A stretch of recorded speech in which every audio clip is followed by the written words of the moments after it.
Hi guys, எல்லாம் எப்படி இருக்கீங்க? நான் தான் உங்களுடைய ப்ரோக்ராம் பிரைன் பேசுகிறேன். இந்த வீடியோவில் நான் ஒரு நியூவாக ஒரு பிளேலிஸ்ட் ஸ்டார்ட் பண்ணியிருக்கேன். என்னென்னா பிக்கோடைய ஹார்ட்வேர் பற்றின எல்லா விஷயமும் உங்களுக்கு இந்த பிளேலிஸ்ட்டில் நான் இப்போ போட போகிறேன். ஸ்டார்டிங்கில் வந்துட்டு பிக்கோடைய ஹார்ட்வேர் எப்படி ஸ்டார்ட் பண்ணுறது அப்படிங்கிறத பற்றி மட்டும் பார்க்கலாம். நமக்கு அதுக்கு என்னென்ன வேணும், what are requirements we have to start PIC hardware, அதை மட்டும் இந்த வீடியோவில் பார்க்கலாம். மற்றபடி இந்த ப்ரோக்ராம் பண்ணுறது அதெல்லாம் உங்களுக்கு தனி பிளேலிஸ்ட்டில் இருக்குது.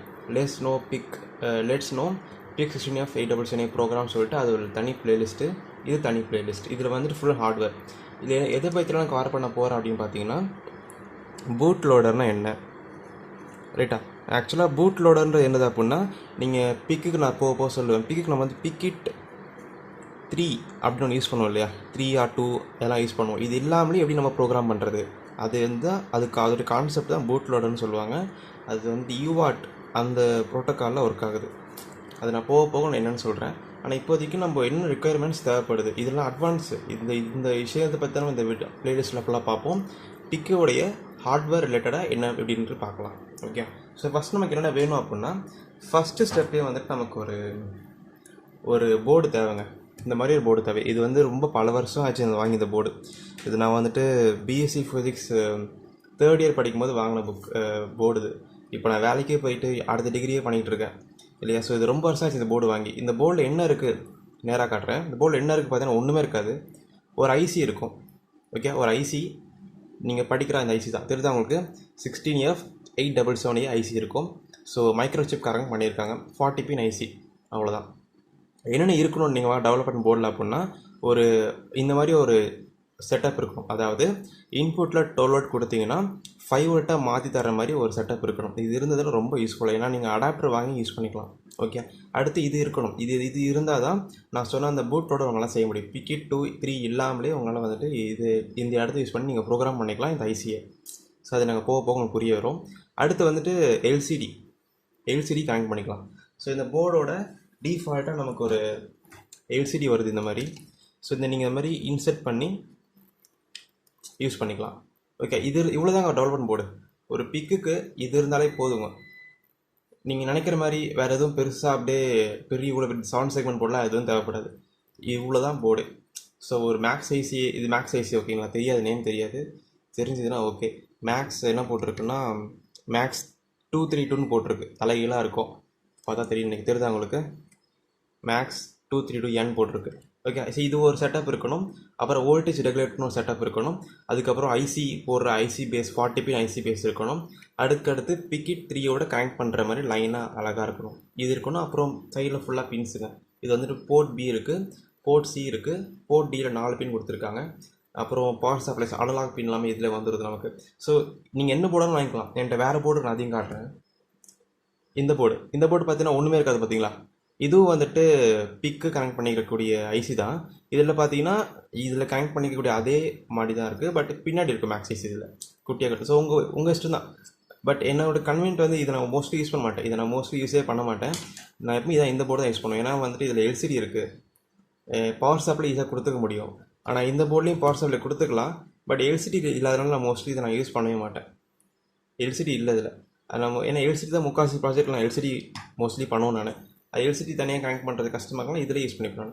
ஸோ எல்சிடியோட கனெக்ஷன்ஸ் இதில் எப்படி கொடுத்துருப்பாங்க அப்படின்னு பார்த்தீங்கன்னா, இது தெரிஞ்சா உங்களுக்கு ஆர்எஸ் பின் வந்துட்டு போர்ட் இயில் வந்துட்டு செகண்ட் பின், ஆர்டபிள்யூ வந்துட்டு போர்ட் இயில் ஃபஸ்ட்டு பின், இஎன் பின் வந்துட்டு E0 போர்ட்.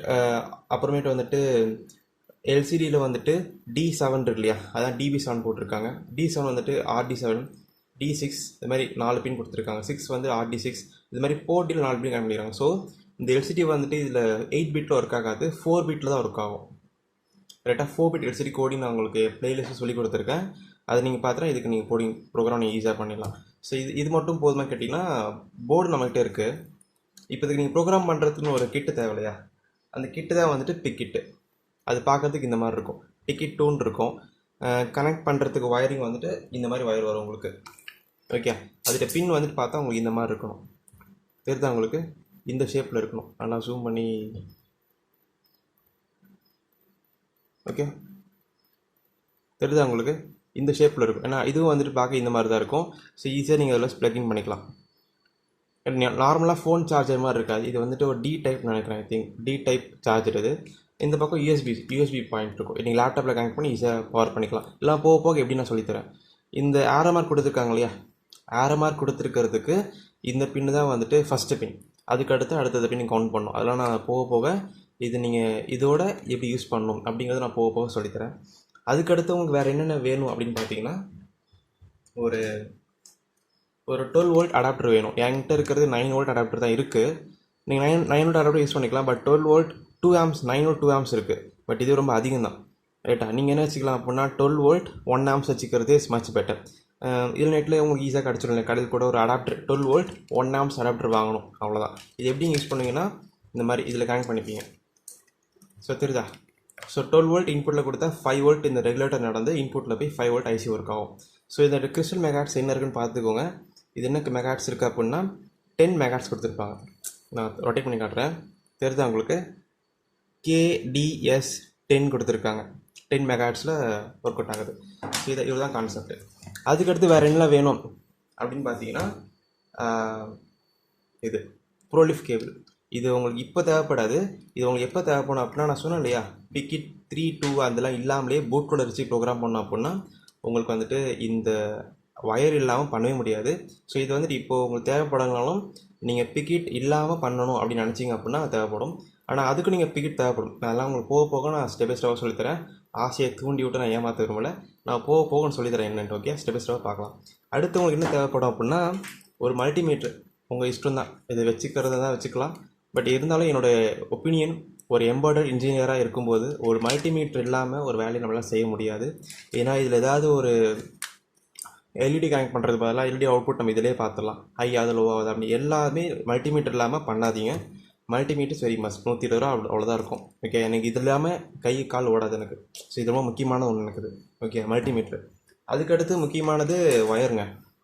இது நிறைய டைப் ஒயர் இருக்குது. 3 டைப் ஒயர் இருக்குது. மேல் ஃபீமேல், ஃபீமேல் ஃபீமேல், மேல் மேல். நான் வச்சுருக்கிறது இப்போ என்ன வச்சுருக்கேன்னா மேல் ஃபீமேல் வச்சுருக்கேன். ஓகே, ஸோ இந்த மாதிரி ஒரு ஜம்பர் ஒயர் நீங்கள் கடையில் கேட்டு வாங்கிக்கணும். அது பார்க்குறதுக்கு எப்படின்னா நம்ம காட்டுறேன். ஓகே, ரொம்ப சேஃபாக வச்சுருப்பேன் ஒயர்ஸ் எல்லாம். ஆனால் இது அவ்வளோ சீக்கிரம் ரொம்ப யூஸ்ஃபுல்லாக இருக்குது எனக்கு. அதான் தெரியுதா உங்களுக்கு? ஒரு எண்டில் வந்துட்டு பின் சொருகிற மாதிரி இருக்கும், இன்னொரு எண்டில் வந்துட்டு பின் இருக்காது. ஸோ இது வந்துட்டு ஃபீமேல் மேல் அந்த டைப் ஒயரு. ஸோ அந்த டைப் வந்து நான் யூஸ் பண்ணுவேன் நான், அதனால் அதே வச்சுருக்கேன். நீங்கள் கடையில் வாங்கும்போது மேல் ஃபீமேல் இது மாதிரி மேல் ஃபீமேல், இந்த பக்கம் மேல் இருக்கும், இந்த பக்கம் மேல் இருக்கும், ஃபீமேல் ஃபீமேல் 2 பக்கமும் ஹோல்ஸ் இருக்கும், ஃபீமேல் ஃபீமேல் சொல்லுவாங்க. அது நீங்கள் கடையில் கேட்டு நீங்கள் ஜம்பர் ஒயருங்க கடையில் கொடுப்பாங்க. அது நீங்கள் யூஸ் பண்ணிட்டீங்கன்னா போக போக இதில் வந்து அல்ட்ராசோனிக்லாம் வச்சுருக்கோம் இல்லையா, ஸோ இதில் நீங்கள் ஈஸியாக இன்டர்ஃபேஸ் பண்ணுறது அப்புறம் நிறைய விஷயங்கள்ங்க, motor whatever it is, நீங்கள் எது யூஸ் பண்ணுறதாலும் பண்ணிக்கலாம். ஸோ என்னென்ன பார்த்துருக்கோம் அப்படின்னா, ஒரு பிக்கு நமக்கு தேவைப்படுதுங்க. பிக்கு, அப்புறம் ஒரு எல்சிடி, நமக்கு அதோடய நமக்கு வரணும். அதுக்கடுத்து இதில் மேக்ஸ் ஐசி இருக்கணும், ஒரு இந்த யூஆர்ட் கனெக்ட் பண்ணுற மாதிரி ஒரு பின் இருக்கணும். அடுத்து வந்துட்டு ஒரு ஐசி, இது ஓகேவா? ஓகே. அடுத்து வந்துட்டு ஒரு ஒயர் தேவைப்படுது, ஒயர் நமக்கு தேவை. அடுத்து நமக்கு என்ன தேவைன்னா பிக்கிட்டும் அதோடைய கேபிள் நமக்கு தேவைப்படுது. தெரியுதா? பிக்கிட்டும் நமக்கு அதோடைய கேபிள் நமக்கு தேவைப்படுது. கேபிள் நீங்கள் வச்சுருக்கணும். அதுக்கடுத்து உங்களுக்கு என்னோடய ஒப்பீனியன், இது வாங்கி வச்சுக்கிறது நல்லது. மல்டிமீட்டர் வேணும். ஓகே. அடுத்து அடாப்டருங்க. அடுத்து என்னது? இந்த அடாப்டர்.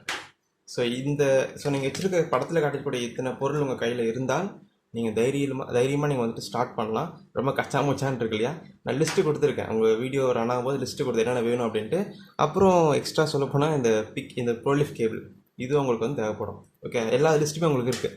ப்ரோலிஃபில் மீன்ஸ் RS232 சொல்லுவாங்க அந்த கேபிள் பேர், எல்லாமே இருக்குது. ஸோ இது வச்சு நம்ம இந்த வீடியோவில் ஃபுல்லாக ஸ்டார்ட் பண்ண போகிறோம். அடுத்த வீடியோவில் எப்படி இந்த Pickit யூஸ் பண்ணி எப்படி இந்த ஐசிக்கு ப்ரோக்ராம் பண்ணுறது, ஓகே, அதுக்கு என்னென்ன சாஃப்ட்வேர் தேவைப்படும் அப்படின்னு நம்மகிட்ட இப்போது எழுதி காட்டிடுறேன். அதை இப்போ சொல்லிடுறேன், அதை அப்புறமேட்டு அடுத்த வீடியோவில் நம்ம பார்க்கலாம். நமக்கு இதுக்கு என்னென்ன சாஃப்ட்வேர் தேவை அப்படின்னா, ப்ரோக்ராம் பண்ணுறதுக்கு CCS Compiler நமக்கு தேவை. நம்ம இப்போ தான் ஃப்ளோவில் போயிட்டுருக்கோம். அது தனி பிளேலிஸ்ட் இருக்குது என்கிட்ட. நீங்கள் அதில் ஒரு 70 வீடியோஸ் வரைக்கும் நான் பண்ணியிருக்கேன். அது நீங்கள் பார்த்தீங்கன்னா அது உங்களுக்கு புரிஞ்சிடும். இன்னும் பண்ணிகிட்டே இருக்கேன், கண்டினியூஸாக உங்களுக்கு புரியும். அடுத்து என்ன தேவை அப்படின்னா, Pickit 2 அப்படின்னு சாஃப்ட்வேர் தேவை. உங்கள்கிட்ட 2 இருந்ததுன்னா 2ஓட சாஃப்ட்வேர், உங்கள்கிட்ட 3 இருந்தால் 3ஓட சாஃப்ட்வேர், அது உங்களுக்கு தேவைப்படும். அதுக்கடுத்து இவ்வளோதான் சாஃப்ட்வேர், வேறு எதுவும் கிடையாதுங்க. இந்த 2 இருந்தாலே போதும் உங்களுக்கு, வேறு எதுவும் தேவைப்படாது. அடுத்து பூட் லோடர் பண்ணுறதாக இருந்தால் நீங்கள் Pickit 2 இல்லாமல் Pickit 3 இல்லாமல் அதுக்கு பண்ணுறதா இருந்தால் டைனி பிஎல்டி தேவை. ஐ மீன் இது வந்துட்டு நார்மலாக பண்ணுறதுக்கு பூட்டோடரோட பண்ணுறதுக்கு நான் சொல்கிறேன். இப்போது டைனி பில்டிங் சாஃப்ட்வேர் தேவை. அப்புறமேட்டு வந்து எம்பி லேபில் வந்துட்டு ஹைடெக் அப்படின்னு ஒன்று தேவைப்படும். ஹைடெக் கம்பைலர் யூஸ் பண்ணி எம்பி லேப் நீங்கள் பண்ணியிருந்தீங்க அப்படின்னா உங்களுக்கு அது வந்து ரொம்ப சிம்பிளாக இருக்கும். அது நான் போக போக இதை பற்றி நான் லேட்டராக உங்களுக்கு இந்த வீடியோவில் சொல்லித்தரேன். இப்போதைக்கு இது மட்டும் உங்கள் கையில் இருந்தாலே போதும். நீங்கள் நான் சொல்லித்தர ஒவ்வொரு ப்ரோக்ராம் நீங்கள் ஹார்ட்வேரில் செஞ்சு பார்த்துடலாம். ஓகே, ஸோ இதுதான் கான்செப்ட்டுங்க. ஸோ அடுத்த வீடியோவில் வந்து எப்படி ஒரு ப்ரோக்ராமை பண்ணி அதை Pickit டூல் எக்ஸ்ஃபைல் போட்டு எப்படி Pickit யூஸ் பண்ணி நம்ம பிக்குக்கு நம்ம ட்ரான்ஸ்ஃபர் பண்ணுறது அதை பற்றி நான் அடுத்த வீடியோவில் கண்டிப்பாக நான் சொல்லித்தரேன். வித் கனெக்ஷனோட இந்த மாதிரி நீட்டாக சொல்லி தந்துடுறேன் உங்களுக்கு. ஓகே, ஸோ இந்த வீடியோ உங்களுக்கு பிடிச்சிருந்ததுன்னா லைக் பண்ணுங்கள், ஷேர் பண்ணுங்கள், சப்ஸ்கிரைப் பண்ணுங்கள். And another is bye from program brain and have a nice day guys. Bye.